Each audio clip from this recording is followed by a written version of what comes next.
नमस्कार। इस पॉडकास्ट का टाइटल है गुरुवचनों में श्रद्धा और विश्वास रखे विद्यार्थी शक्ति पटेल। वर्तमान युग तकनीकी विकास का युग है, जिसमें मानवश्रम और ज्ञान का स्थान मशीनें लेती जा रही है।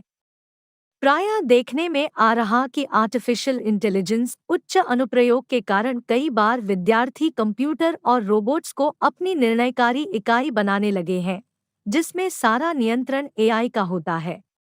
परंतु विद्यार्थियों को यह ध्यान में रखना चाहिए कि उनका मनोवैज्ञानिक विश्लेषण करने की क्षमता किसी मशीन में नहीं हो सकती। एक शिक्षक विद्यार्थी का संज्ञानात्मक विश्लेषण बड़े ही सहज ढंग से कर लेता है तथा वह विद्यार्थी में अंतर्निहित शक्तियों को पहचान पाने में सक्षम होता है। यहाँ तक कि उसके अहम के स्तर का भी शिक्षक को ज्ञान होता है। इन तथ्यों को दृष्टिगत रखते हुए वह विद्यार्थियों का मार्गदर्शन जानबूझकर केवल इसलिए करना चाहता है कि विद्यार्थी को उसकी शक्तियों का ज्ञान हो और उनका प्रयोग वह अधिगम के लिए भली भांति कर सके और निर्धारित लक्ष्यों को प्राप्त कर सके।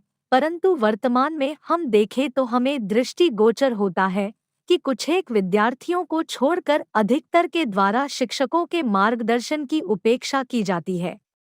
हालांकि हरेक व्यक्ति को अपनी निजता की स्वतंत्रता है, फिर भी भावानुकूल विश्लेषण की वर्तमान परिप्रेक्ष्य में महती आवश्यकता प्रतीत होती है।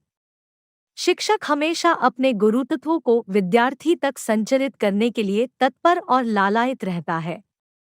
इसीलिए विद्यार्थियों को भी समग्र विकास के लिए समानांतर रूप से विद्यार्थी धर्म का पालन करना चाहिए।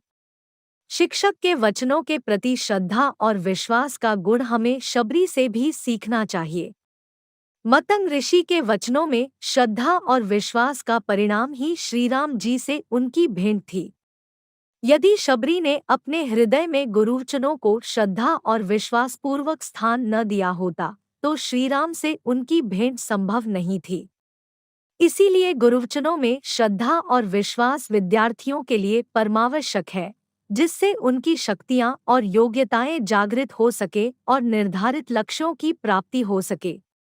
धन्यवाद।